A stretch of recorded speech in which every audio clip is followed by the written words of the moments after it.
Hello, I'm Robert Latham, and welcome to the initiative Marxist Studies in Global and Asian Perspective at York University.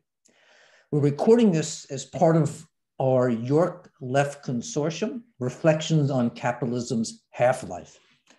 And this initiative began as a blog focused on the political, economic, and social dimensions of COVID.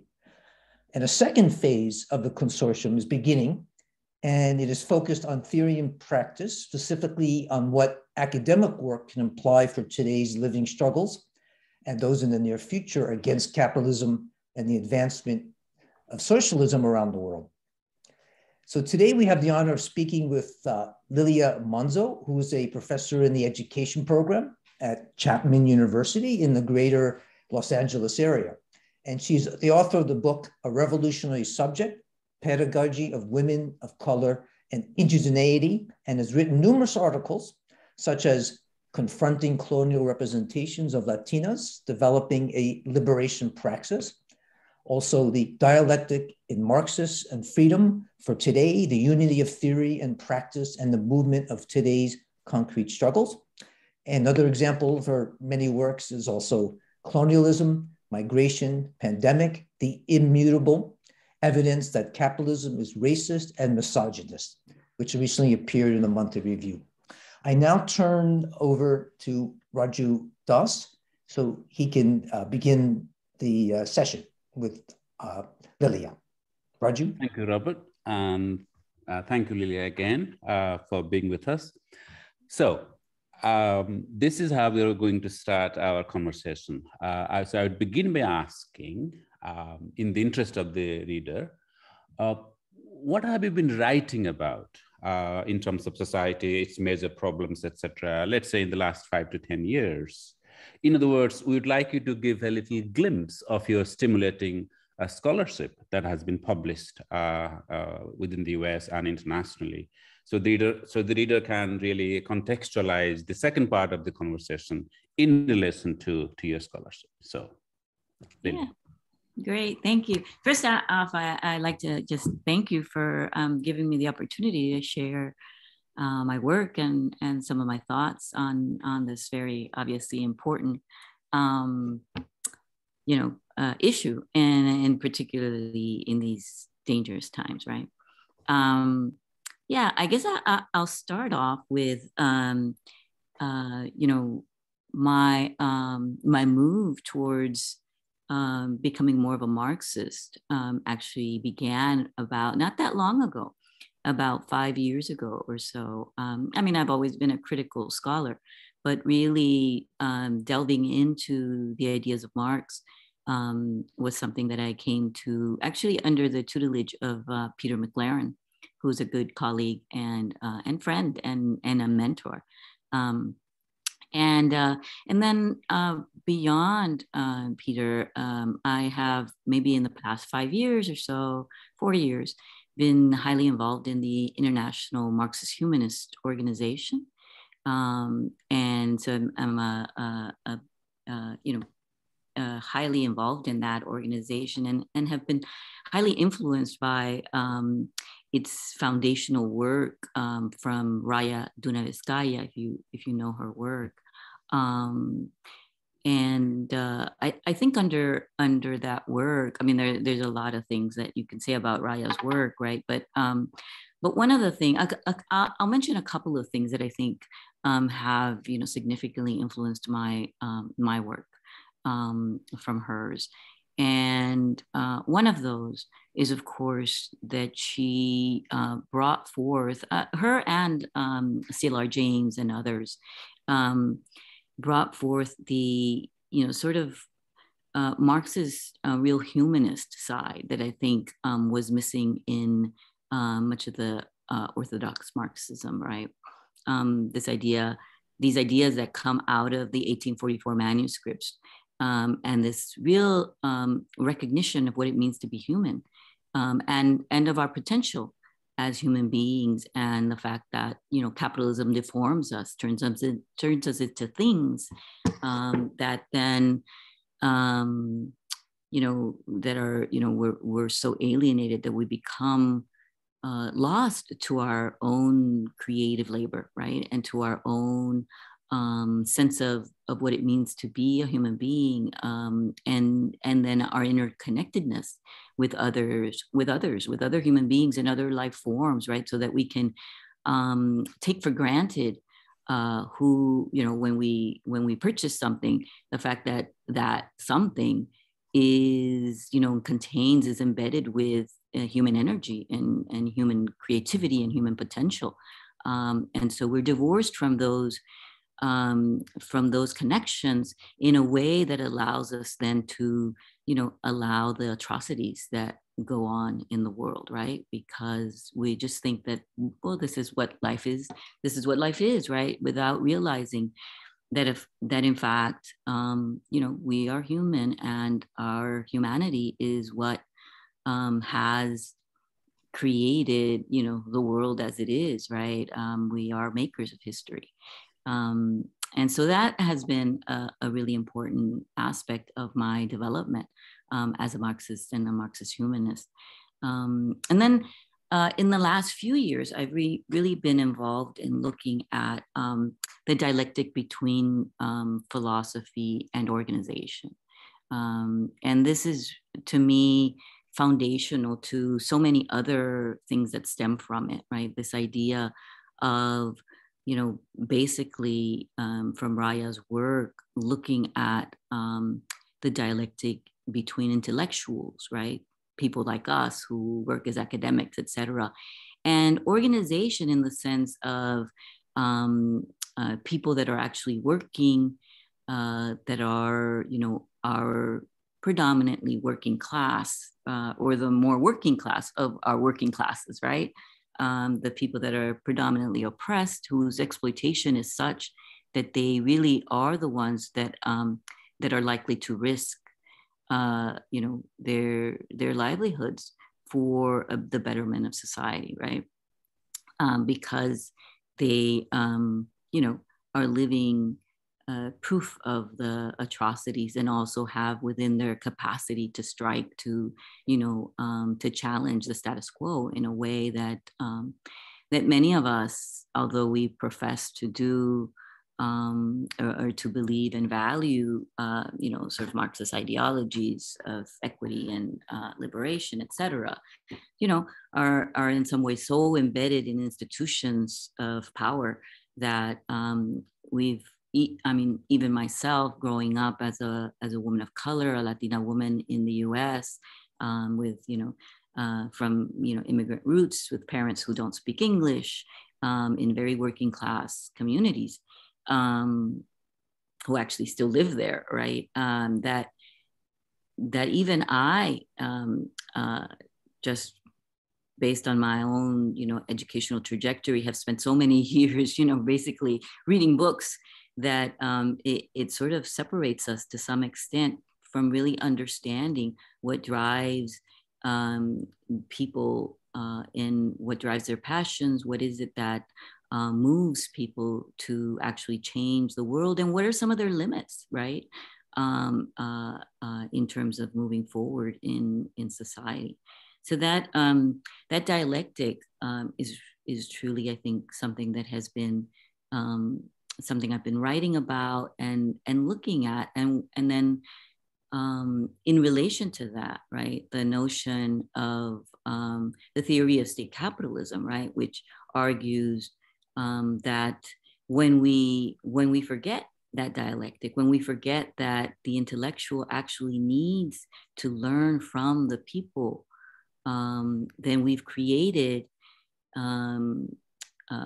advertently or inadvertently, this relation of domination that continues to exist, and that even when we profess to be looking for, forms of liberation or socialist alternative, et cetera, under conditions where, for example, women's liberation is put on a back burner, to capitalist social relations, right, to changing the economic system, that class reductionism that ignores the, or maybe not ignores, but considers it sort of secondary or, you know, a byproduct of the economy, what you end up with is that the foundations of relations of domination remain.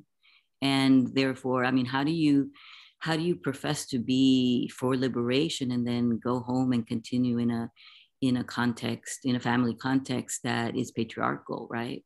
Even though that patriarchy is so subtle, right? That people can't really put their finger on it so easily, right?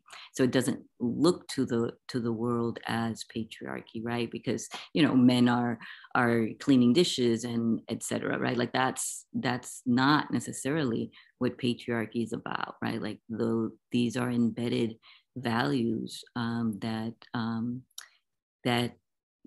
are a function of this development of presumed human hierarchies, right? And so when you have that, Raya argued, right, that is really the foundation of a revolution and turning into its opposite, which we've actually seen, right, in most of our socialist, you know, so-called socialist experiments, right? This idea that some people presume to know better than the workers themselves, right? To be able to say, you know, this is the way the revolution has to go and has to develop, right? And again, when you have that, whether it be, you know, the intellectual because of their, you know, philosophical development or academics, or whether it be men because there's an assumption that, you know, economics is more important than the oppression of women, or whether it be, you know, white supremacy and this notion that, you know, racism is a byproduct of capitalist economic relations. Then you know, your relations of domination remain. And so it's very easy then for people who gain power, you know, you're basically just shifting the power dynamics rather than actually challenging the system altogether, right? So in some ways, I don't want to be too academic here, but it's sort of the negation of the negation, right? So you're at the first negation, but you don't actually get to challenge the system for what it stands for, which is this idea of human hierarchies, the idea of relations of domination of the capitalist class, controlling the means of production and human beings that are workers and produce, always putting forth their energy and their labor for the service of others. Yeah, so that's work that then has moved me into looking at the people, right, and the current struggle and movements that are actually gaining traction among the population, right? And if we look here in the US, we can see that historically it's the Black masses who have been at the forefront of social movements, right? So that understanding of, and then, you know, my work with, you know, on looking historically and contemporarily at the role of women in social revolution, right? And in socialist revolutions across the world, really identifies women as key features of these revolutions, although only recently are their contributions being acknowledged, right? As women have entered, you know, fields of history and you know, sociology, political science, etc., right? So yeah, I think that's a little bit of my work that maybe. Thank you. Robert, did you want to ask any follow-up question to? Yeah. Well, I guess not. Do you have anything, Roger, you wanted to ask? I mean, I have, but I will ask that in the second part. Oh, okay. I want to connect my question about her scholarship to something else. Okay, yeah. But So let's turn that's where I think, yeah, exactly. Because Lilia, you've raised so many issues that speak directly to yes. Our second question is, right, which is really good, right, which is what basically your work implies for today's living struggles against capitalism and for the advancement of socialism around the world. I mean, in different locales and so on. I don't mean just as a global movement per se, but all these different scales, and what you think directly. Yeah, You could yeah. I mean, the workers. I put it in your analogy, right? I mean, in Raya's framing and others, of course, is if you're brought before the workers, what would you tell them as an equal to them, right? Of course, and I think in answering this question, I will end up having to go back towards the other, right? Like that dichotomy is difficult to separate, right? Yeah. But yeah, I mean, first of all, one of the things that we need to bring to today is this notion of workers, right? Like, who are the workers of the world? And of course, the workers are generally the global South in many ways, and of course within the capitalist world, there are workers, many of them who are migrants or immigrants, etc. People who have been pushed out of the global South, pushed out or taken out, right, through slavery, etc., and brought into these contexts, right, where we begin to see, sort of a quote unquote third world within the first, right, and within the second world as well. So yeah, I think one of the things that brings, I think, that comes out of my work in terms of praxis, right, is this idea of the inclusion, right, of people who are actually moving in spaces, understanding oppression, understanding their experiences of exploitation, and the people that are really more likely to actually really recognize what it is that they can do, how they move in the world, those people that are put in spaces where the oppressed engaged in, and therefore have at least the social conditions are present for people to organize and to collectivize and to begin to make changes in the world, right? And unfortunately, I speak from my experience in my own organization and in other, smaller organizations, is that we have a very strong divide in Marxist organizations, right? Like the majority of people, especially in the United States, not so much in other countries, right? Like, I mean, think Marx is highly recognized as an influential, father of revolution in Latin America and in the global South, right? But in the U.S., right, we live in a world that was, where there was a huge campaign, right, against things that would resemble, Marx or socialism or communism, right? And so, we're still dealing with that, although, of course, there has been some movement and there is growing interest in Marxism in the younger population, right? And I think Bernie Sanders also was able to popularize or at least make acceptable even the term, which, prior to that, people couldn't even say, socialism or communism without, raising eyebrows. And it's now entered, our language in a way that is more, people aren't raising their eyebrows anymore so much, right?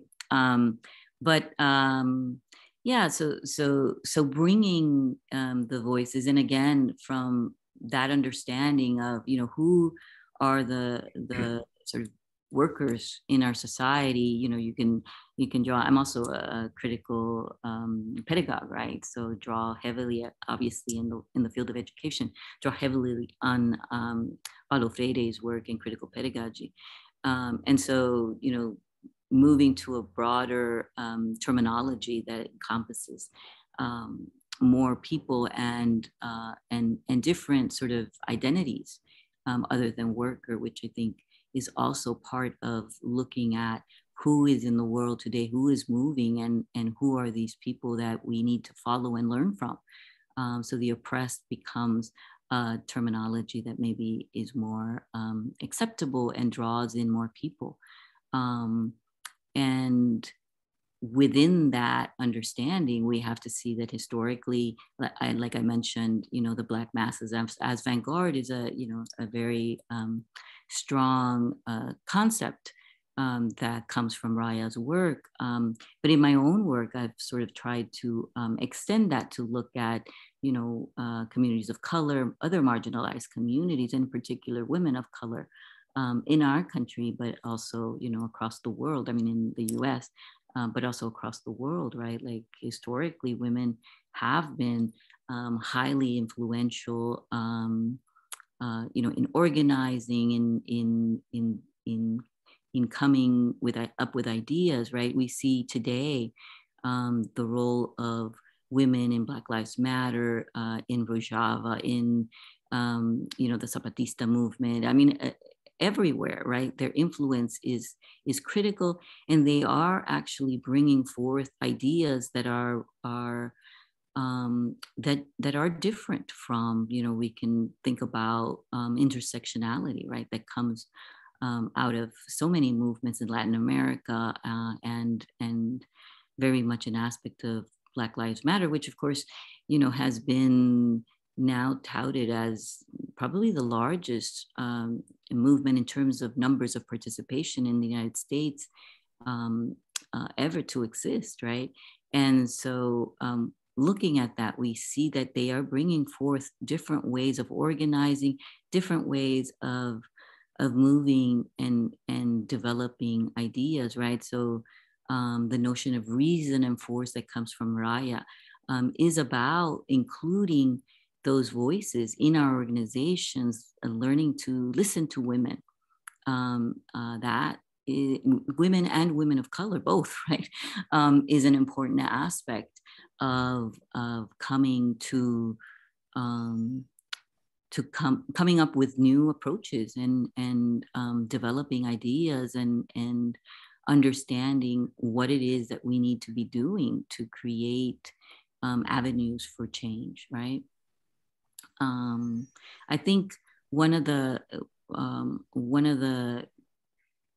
things we need to really be thinking about, if we're looking at how do we transform some of our ideas into action on the left, right? Like historically and even contemporarily, we have seen social movements and organizations fall apart under the recent Me Too movement that offered women the opportunity, right, to feel like they could stand up and say, we have sexual harassment within our own organizations. We have the inability to create social conditions where women are a part of and actually heard, and not only heard, but that their ideas are implemented and taken into account. And this is a huge problem in our organizations that are predominantly still male dominant and white dominant. So I think that is a crucial aspect of our movement, building and moving forward. I don't know if you want to stop me and ask questions, et cetera, and follow up. Maybe it's a good opportunity for Raju to. Yeah. Right, Lilia. You said that prior to your move towards Marxism, you were engaged in what you call critical scholarship or critical thought. So from critical thought or critical scholarship to Marxism, and specifically Marxist humanism. So the question is, in what ways are the political implications of what you call critical scholarship different from the political implications of Marxism that you have been attracted towards, and specifically the Marxism of the type that you are attracted towards, which is Marxist humanism? So what are the differences in terms of practice? Or going back to Marx, the point to, we have been understanding the world in different ways, the point to change it. So from that change angle, how are these two things different?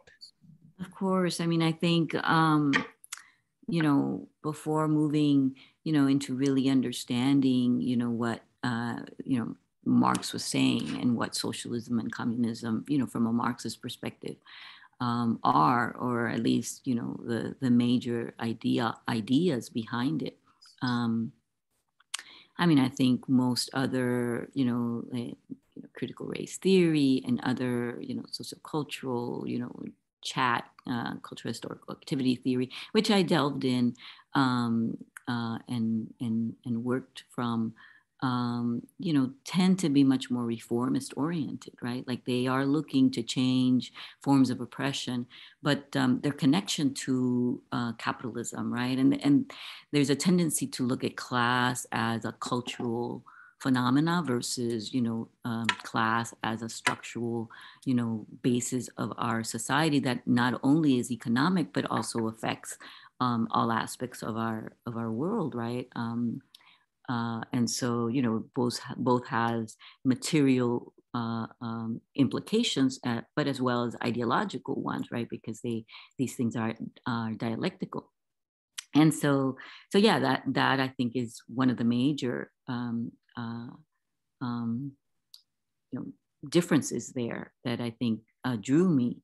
The realization, I mean, I think as a race scholar, previously, I think one of the things that was the focus of my work and is the focus of many people who do race work is a focus of anti-race struggle, right? But I came eventually to realize that there's a limitation there because we don't want to equalize poverty and other forms of oppression so that everybody across race and gender and other identities is equally oppressed, right, or equally exploited, right? What we want is a liberation for all, liberation from exploitation, from poverty, from world destruction, and so, yeah, I mean, I think that's what drew me to this work. That said, I think increasingly I'm beginning to see that there are important things that we can learn from those different theories, right? And those focuses. And I think it's really important. So this is some of the intersectional work that's coming out of the international Marxist humanist work. Particularly, I don't want to not mention people who have, I think, been instrumental in contemporary work along these lines. Peter Hudis and Kevin Anderson, in particular, right? Those two amazing scholars and colleagues, right? But yeah, this idea that that we need to really, following again on people's movement, right? And the movement of the oppressed and what they care about and what they understand, right? Takes us a little bit to identity and theories of identity. And of course, there is a strong, critique of identity politics within the Marxist orientation, right? And I mean, I don't want to support the identity politics that comes out of postmodernism, right? Because there's a distinction to be made, right? The identity politics that has been sort of popularized in academic fields under the postmodern movement is sort of this notion of the multiplicity of individuality, right? Which has important insights to be gained, certainly. So I don't want to necessarily, like argue against that work.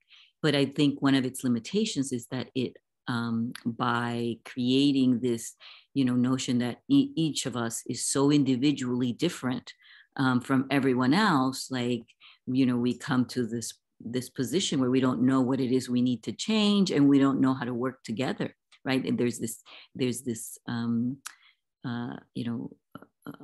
aspect of that work that calls for anti-essentializing anything, right? And so therefore we can't think of anything that we can say this is something that we can sort of rally around, that we all sort of experience, right? And so that is problematic. However, I think that is predominantly an academic theory. I think people of color, LGBTQ folks, and women, identity among regular folks that are not necessarily in academic fields is about finding connections with people, as marginalized human beings, right, as oppressed and exploited peoples, and coming to terms with or finding ways to be, quote unquote, seen in the way that Frantz Fanon talks about it, right? This notion of finding a space where others can actually recognize our humanity, which is not recognized in the world and in our society in particular, right? And so I think that that ignoring that, which has grown so important to people of marginalized communities, people of color, BIPOC communities, indigenous communities, et cetera, is really to ignore the reason and force of these communities that we are trying to learn from, and that we need to avoid the sort of intellectualism and elitism of intellectualism that can produce the opposite of the revolutionary efforts that we want to produce, right? Yeah. And so that, with that in mind, right, some of us are trying to develop this notion of intersectional Marxism, right, that looks at the reality that when we develop an anti-racist struggle, how do you get rid of racism without looking at class? Like, there's absolutely no way, right? So if people are much more willing, and this is true in the US and maybe not so true in other countries, right? But the US is so deeply racist as an institution, foundationally as a nation, that this is the oppression that people rally around. We've not seen, I guess we had the occupation movement, right? Not too many years ago, maybe 10 years ago or so, right? Maybe less, maybe seven or 8 years ago. Yeah. But even that, if you read some of the post work around what fell apart is the fact that we had de facto leaders, right? The movement is criticized predominantly by the idea that it was a leaderless a movement, and therefore didn't have direction, et cetera, and was sort of too spread out. But if you read the work of some of the scholars that come out of that, that kind of analyze why that fell apart, it fell apart because there was a de facto leadership of white males. And so, I think there's something to learn from there that we can take from that, right? But the more sustained efforts in social movement in the US have been around race. And so when you look at racism as an anti-struggle, you have to look at women that experience racism, not just men, right? You have to experience, or you have to look at and examine how class relations impact racism, and the fact that racism is really one of the most important tools and mechanisms by which capitalism remains and maintains itself, by dividing people of the working classes, right? And so understanding these relationships between these different oppressions is crucial, because it allows us to galvanize more people towards our own aims, and to realize that we don't have to necessarily put one first, but that we can recognize that these are interrelated forms of oppression and exploitation that need to be engaged simultaneously. And that doesn't mean that some people don't work towards one more than towards other, because it depends on, what it is that they know and where they're focused in a particular time and space, and movement. But it does mean that we always have to look at our work and our movements and our organizations in relation to these various forms of oppression, and recognize that these are embedded within the work that we're doing. So therefore, would you say, just to summarize maybe in the way I'm thinking about what you just said, so would you then say that critical thought that is not Marxist is inadequate because it ignores or underemphasizes class, and therefore it ignores or underemphasizes the need to go beyond class relations, and in our society, modern times, beyond capitalism? I follow up on that? Could I jump on that? So you have one save us time, because we have to mindful, we want to keep it within a range, so it's more accessible for people. But it's kind of like with the intersectionality issue, right? There's a tendency, as you kind of implied, to treat it as all just different spheres and the oppressions going on everywhere, class, gender, race, the classic, kind of silos and all that, right?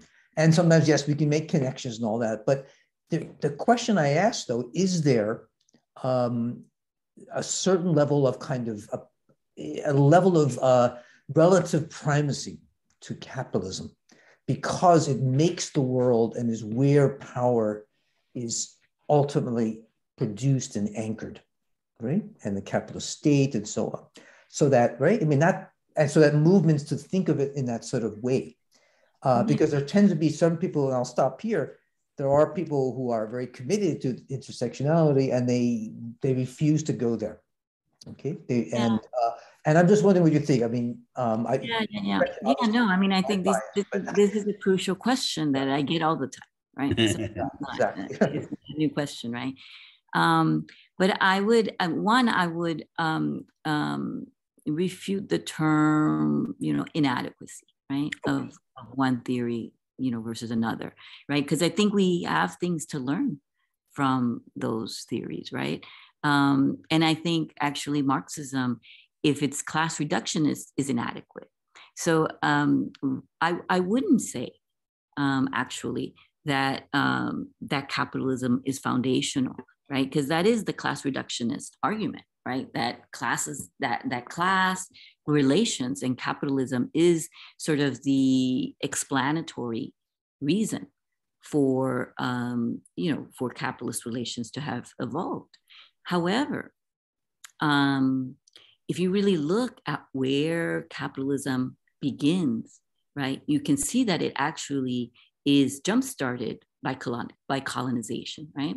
And certainly Marx talks about this in Capital, right? The idea that colonization and imperialism were not primitive forms of accumulation. In other words, and he calls it so-called, right? So we can, say so-called as a form. I mean, if you've read Marx, he was pretty sarcastic in a lot of his writing, right?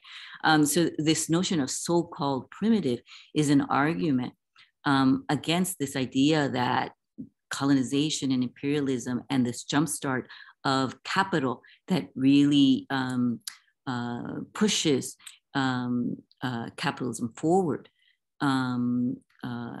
through colonization and then through slavery, etc., is not a one-time thing, but actually is a necessary and recurring aspect of capitalism, and that in fact, it is sort of one of the ways in which capitalism rectifies its internal, what is it? The internal, conflict that it has, right? It's internal, I'm sorry, I lost the word, internal crisis, right? That Marx talks about.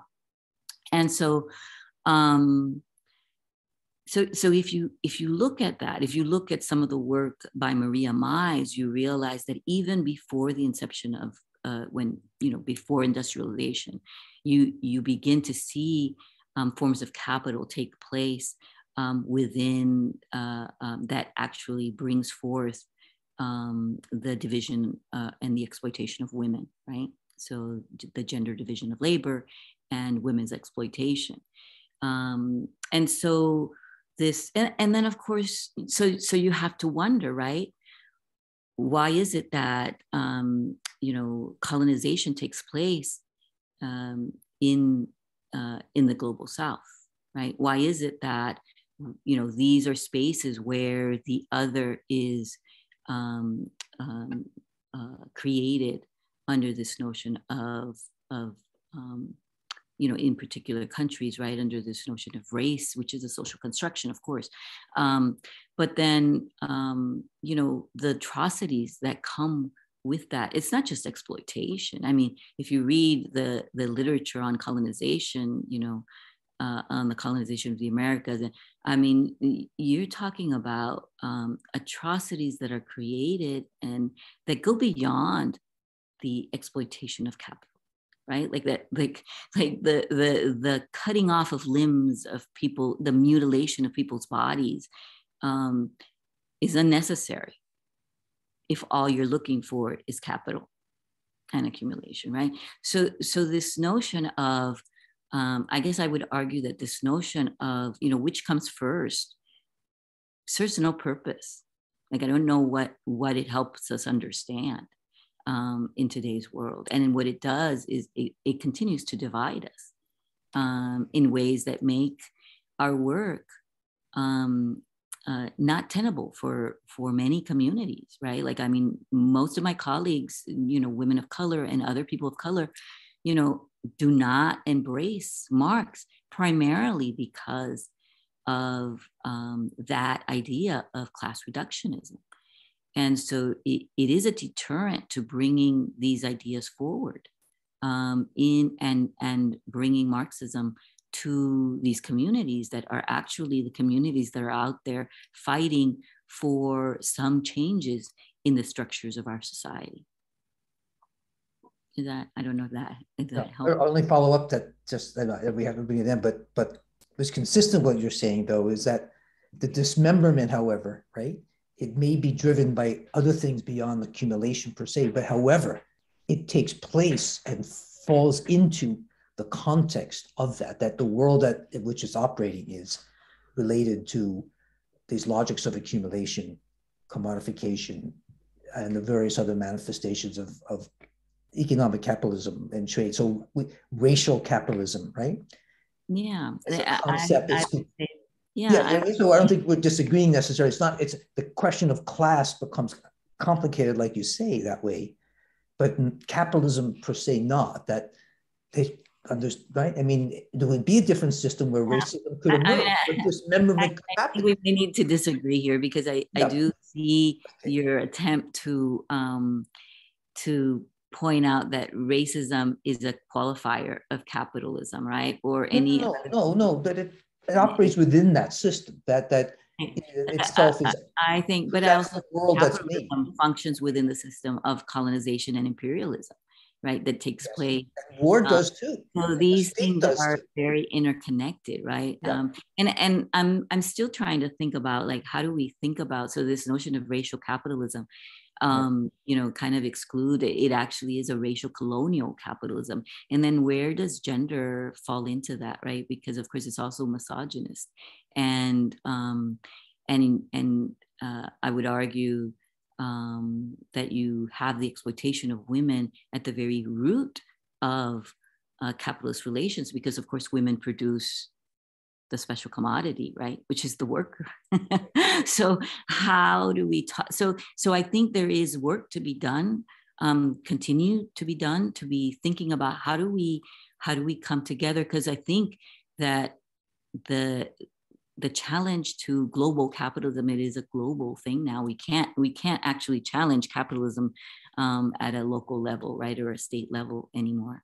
And so this attempt to challenge global capitalism is going to need to bring all of these people forward. All of these groups have to come forward to make that change, and buy into recognizing capitalism as a major structure of our society and its impact differently across groups, as well as, you know, the impact of these racism and gender as a way of, you know, dividing us in a way that doesn't allow us to get to connect around capital, right? Around the challenge to capital or class struggle. Okay. Great, because that's exactly the area, and it does speak. I think Raju would agree. It speaks, like you said, Lilia, so well. There's so many movements that are mobilized around these different areas, and the question is how to unite them, how to make the connections, and to challenge power, right? Yeah. And and I think one of the things, I mean, if we look at the more recent, you know, broader social, I mean, there's organizations that have smaller social movements all over the world, right? But the ones that have gained significant attention, you see a significant role that women are playing in these, the role of intersectionality in connecting. Like the reason why, you know, Black Lives Matter became so large is because it's headed by 3 Black queer women who are able to pool membership across, you know, people and working class, of course, right? So across people who are interested in class relations, people who are interested in anti-racism, people who are interested in, you know, or who identify with LGBTQIA plus movements. And so this connection is critical, and the insights that they bring around not just intersectionality in terms of identities, but intersectionality in terms of inclusion, right? So, so for instance, Rojava, one of the major aspects of their you know, organizing is to be inclusive of different religions and different languages, and to be, you know, so that they develop ways in which they can be inclusive of different ways in which people come together in different epistemologies, and find ways to connect across these differences that historically have been barriers to connecting, right? The notion of horizontalism, right? To leadership without leaders, right? Or organization without leaders. Now, I think that work needs a lot of continued development, right? Like the critique is that, well, you know, if you don't have some sort of an organizational leadership or a hierarchy, that, or maybe not hierarchy, but leadership, that it's going to fall apart, right? Well, you know, the Zapatistas have been around for a long time, and they haven't fallen apart, right? I think that unfortunately, we've been led to believe that leadership is conceptualized in a certain way, right? Or organizational movements and organizing is conceptual. I mean, we've been trying it men's ways, white men's ways for 500 years, and we haven't gotten too far. So after a few years of women, you know, struggling with this idea of horizontalism, people are ready to throw it out the window and say, this doesn't work. Well, you know, I mean, if they had 500 years, can't we take, you know, a few, you know, maybe 100 years? Maybe it's going to take us 100 years to figure out how this horizontalism can actually work.